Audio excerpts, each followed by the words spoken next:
जय श्री राम। दोस्तों, हम सभी भारतवासी इस वक्त आनंद के हिलोर में गोते लगा रहे हैं और हर कोई बड़ा आनंदित है, बड़ा खुश है, क्योंकि प्रभु श्री राम 500 वर्ष के बाद अपने दिव्य भव्य नव्य महल में विराजमान महल है, लेकिन वो हमारे लिए परम पूजनीय स्थान हमारा मंदिर है, भव्य राम मंदिर। राम मंदिर की लड़ाई 500 वर्षों की लड़ाई है, ये हम सभी बहुत अच्छी तरह जानते हैं। बहुत सारे वीडियोस आप लोगों ने देख लिए होंगे, लेकिन इस वीडियो को बनाने का जो मेरा मकसद है वो ये है कि वो गाथा जो कहीं ना कहीं हम जैसी पीढ़ी से छूट गई है या फिर कहीं धुंधली याद हम लोगों के मध्य है, तो वो जो धुंधली याद है उसको एकदम साफ करने का मैंने मन बनाया कि क्यों ना इस इतिहास को अच्छे से पढ़ा जाए और बिना किसी मसाले के, बिना किसी पॉलिटिक्स के इसको ऐसे ही आप सबके सामने मैं लेकर आऊं। तो वीडियो आने में थोड़ा विलंब भी हुआ क्योंकि मुझे हर चीज का संकलन करना है, कुछ चीज छूट ना जाए और कोई फालतू चीज उसमें ऐड ना हो जाए, इसका मैंने बहुत प्रयास किया है। तो जो मैंने प्रयास किया है उसके लिए तो मैं आपसे चाहूंगी कि आप मुझे सपोर्ट करें और एक लाइक का बटन जरूर हिट कर दें, जिससे मुझे मोटिवेशन मिलेगा। वीडियो अगर बहुत अच्छी लगे और लगे आपको कि हाँ इस वीडियो में दम है, तो इसको शेयर जरूर कर दीजिएगा, क्योंकि मैं चाहती हूँ कि ज्यादा से ज्यादा लोगों के बीच ये इतिहास पहुंचे और जो लोग इसमें इंटरेस्टेड नहीं हैं उनको भी ये पता चले कि राम मंदिर में जब हम दर्शन करने जाएं तो उसके पीछे का इतिहास हम सभी को भली भांति मालूम। तो आइए शुरुआत करते हैं इस वीडियो की। दोस्तों, राम मंदिर का ये जो इतिहास है ये 500 वर्ष पुराना है, ये हम सभी जानते हैं। 1528 में जब मुगल काल यहाँ पर शुरू होने जा रहा था, अपनी जड़ें जमा रहा था, तभी से इसका किस्सा शुरू होता है। लेकिन बाद में उसे पहले की भी करूंगी कि अयोध्या में उस स्थान पर आखिर था क्या। तो यहाँ पर मैं आपको बता दूं कि उस वक्त पर यहाँ पर भगवान श्री राम के पुत्र कुश ने भगवान श्री राम के लिए एक मंदिर का निर्माण करवाया था। अयोध्या में इस तरह के 3000 मंदिर और थे जिनका निर्माण करवाया गया था। लेकिन उस वक्त पर राम जी का मंदिर यहाँ पर था और अयोध्या में और भी 3000 मंदिर ऐसे और थे जिनके अवशेष अब ASI ने खोज निकाले हैं। 1858 से ये कानूनी लड़ाई शुरू हुई और 2019 में इसका अंत हुआ निर्णय आने के बाद। लेकिन क्या उससे पहले कोई घटना नहीं घटी थी? यानी कि जब बाबर यहाँ पर पहुंचा और यहाँ पर इब्राहिम लोदी से उसकी युद्ध हुआ और उसके बाद उसने अपने वजीर मीर बाकी को ये बोला कि यहाँ पर एक मस्जिद का निर्माण कर दिया जाए, तो क्या उसके बाद वहां पर कुछ नहीं हुआ? ऐसा नहीं है। उसके बाद भी हिंदू मुसलमानों के बीच छुटपुट लड़ाई झगड़े होते रहे और इसकी जो कहानी है वो बहुत सारे जो बाहर के यात्री यहाँ पर आए थे उनकी पुस्तकों को पढ़ने के बाद पता चलता है कि छुटपुट जो है वो हिंदू मुसलमानों के बीच में लड़ाई झगड़े होते रहे थे। लेकिन क्योंकि बहुत ज्यादा लोग, जो आम जन था, वो इस मुहिम से नहीं जुड़ा था, सिर्फ साधु संतों के बीच में ही ये धर्म युद्ध होता था और ये वहीं के वहीं खत्म हो जाता था। पर क्योंकि यहाँ पर मुगल काल अपनी जड़ों को पूरी तरह मजबूत कर चुका था, तो बहुत ज्यादा मुखर होकर हिंदू इस बात के लिए अपनी आवाज नहीं उठा पाए। फिर साल 1717 आया और जयपुर के राजा जयसिंह द्वितीय द्वारा कोशिश की गई मस्जिद के आसपास की जगह मिल जाए, क्योंकि ये वो अच्छी तरह जानते थे कि इस भूमि को लेकर हिंदुओं की भावनाएं कैसे आहत हो रही हैं। कहते हैं महाराजा जयसिंह के संबंध मुगलिया सल्तनत के साथ थोड़े ठीक ठाक थे, इसलिए वो इस तरह की हिम्मत जुटा पाए। लेकिन उन्होंने यहाँ पर एक राम चबूतरे का निर्माण जरूर करवा दिया, जिससे हिंदू वहाँ पर अपनी पूजा पाठ कर सके। उसके बाद मुसलमान मस्जिद में नमाज पढ़ने लगे और हिंदू बाहर राम चबूतरे पर पूजा पाठ करने लगे। लेकिन फिर भी हिंदुओं के मन में ये चीज थी कि जहाँ पर राम का जन्म हुआ, जहाँ भानुकुल तिलक श्री राम का मंदिर था, जहाँ उनकी पूजा होनी चाहिए थी, वहाँ आज नमाज पढ़ी जा रही है। सन 1813 में हिंदू संगठनों ने ये दावा किया कि बाबर ने मंदिर तोड़कर मस्जिद बनवाई है। माना भी जाता है कि फैजाबाद के अंग्रेजी अधिकारियों ने भी मस्जिद में हिंदू कलाकृतियां जैसी कलाकृतियां मिलने का दावा किया था। इसके बाद 1838 में एक बार फिर ब्रिटिश सर्वेयर ने अपनी रिपोर्ट में इस बात का दावा किया कि मस्जिद के जो पिलर हैं वो मंदिर के पिलर से ही निर्मित किए गए हैं। इसके बाद छुटपुट घटनाएं यहाँ पर अयोध्या में लोकल लेवल पर होती रही। अब समय आया 1853 का, जब अवध के आखिरी नवाब वाजिद शाह का यहाँ पर शासन था। अब यहाँ से आधिकारिक तौर पर निर्मोही अखाड़ा इस संघर्ष में कूद पड़ता है। 13 अखाड़ों में से एक है निर्मोही अखाड़ा, जिसने बड़े स्तर पर यह दावा किया कि ये जो भूमि है ये भगवान राम की जन्मभूमि है और बाबर ने मंदिर को तुड़वाकर यहाँ पर मस्जिद का निर्माण करवाया है।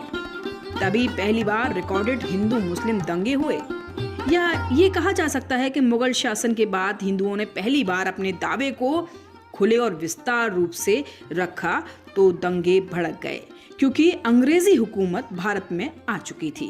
अब वक्त वो 1857 के विद्रोह का, जब पूरे भारतवर्ष में आज़ादी को लेकर जगह जगह संघर्ष हो रहे थे। ऐसे में ये संघर्ष होना भी लाजमी था।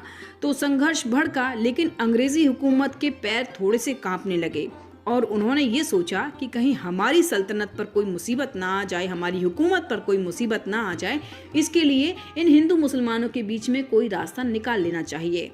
तो राम चबूतरे और मस्जिद के बीच में इन्होंने एक फेंसिंग लगवा दी और एक बॉर्डर तैयार हो गया, जिससे वो आपस में एक दूसरे से भिड़े नहीं और बिना किसी टकराहट के वो अपना अपना काम करते रहें और अंग्रेजी शासन आराम से हो सके। 26 सालों तक ऐसा हुआ भी। अब ये मामला पहली बार 1885 में जाता है अदालत।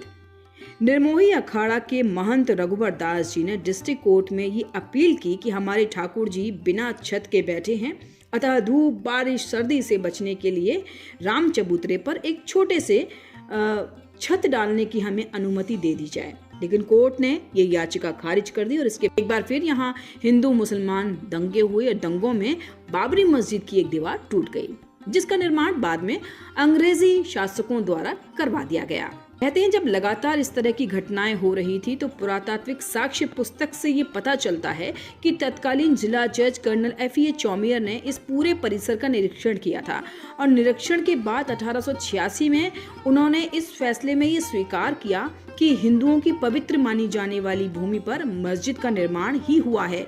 पर घटना लगभग क्योंकि 365 वर्ष पुरानी हो चुकी है, जिसे ठीक कर पाने में अब बहुत देरी हो चुकी है। ऐसी स्थिति में दोनों पक्षों को यथास्थिति में ही रखना उचित है। किसी भी नए बदलाव से अव्यवस्था खड़ी होगी। इसके बाद मस्जिद में भी नमाज को रोक दिया जाता है। शुक्रवार के दिन यहाँ पर नमाज पढ़ने के लिए इस मस्जिद को खोला जाता था। अब बात आती है 1947 की, जब हम अपने स्वतंत्रता की लड़ाई को लड़ रहे थे। तो जब लड़ाई हो रही है, संघर्ष हो रहा है, तो इस संघर्ष का होना तो लाजमी था। मन में ये आस भी थी कि भाई अब तो मुगल काल भी खत्म हो गया, अंग्रेजी हुकूमत भी खत्म हो गया, अब तो हमारा राज्य है, तो अब तो हमारा भगवान श्री राम का जो मंदिर है वो बनकर तैयार हो जाएगा। लेकिन ऐसा नहीं हुआ और हम लोग भी अपने जीवन में, उस वक्त के जो लोग थे वो अपने जीवन में बहुत सारे संघर्षों का सामना कर रहे थे। तो ये बात कहीं ना कहीं थोड़ी सी दब गई। लेकिन 1949 की बात है, उस वक्त इंतजार करते करते अब हद हो चुकी थी, तो उन्हें अब कोई ना कोई कदम उठाना था। बात है 23 दिसंबर 1949 की। अचानक से मस्जिद के भीतर से सुबह के वक्त पे घंटे घड़ियालों की आवाज आने लगी, आरती की आवाज आने लगी।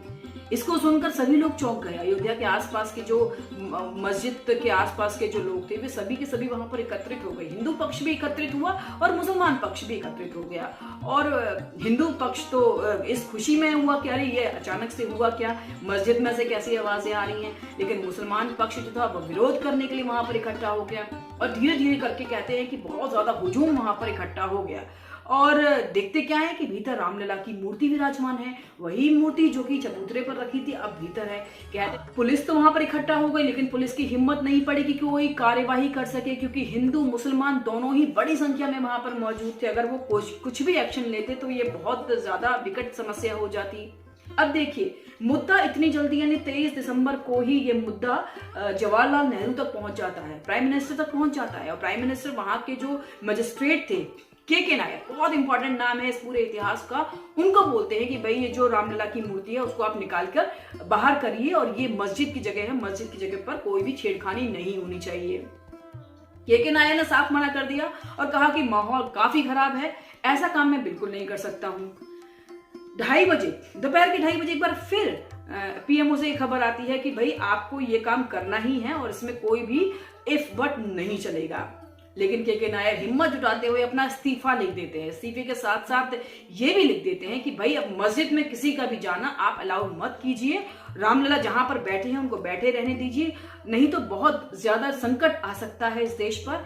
इसलिए आप वहां पर ये कर सकते हैं कि जाली का दरवाजा लगा दीजिए, बंद कर दीजिए उसको, ताकि लोग सिर्फ बाहर से दर्शन कर सकें और इस जगह में कोई भी अंदर जा नहीं सके। तो जवाहरलाल नेहरू को ये बात तो कुछ हद तक ठीक लगी। उन्हें लगा कि ठीक है, इस स्थिति को अभी ऐसे ही बनाए रखने के लिए ये कदम ठीक है। तो उन्होंने के नायर का इस्तीफा तो मंजूर नहीं किया, लेकिन वहां पर उनका जो दिया हुआ सुझाव था उसको मान लिया और वहां पर एक जाली का गेट लगवा दिया। तो 50 में फैजाबाद के सिविल कोर्ट में एक बार फिर से ये अर्जी हिंदुओं द्वारा डाली गई कि भाई अब हमें यहाँ पर भगवान की पूजा अर्चना करने के लिए इजाजत दे दीजिए, क्योंकि हमारे रामलला जो हैं वो भूखे बैठे हैं, अब इसलिए हमें ये इजाजत दे दी जाए।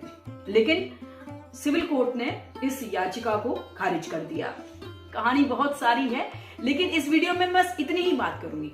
अगली वीडियो आपके लिए लेकर आऊंगी और वहां पर बाकी की बात करेंगे।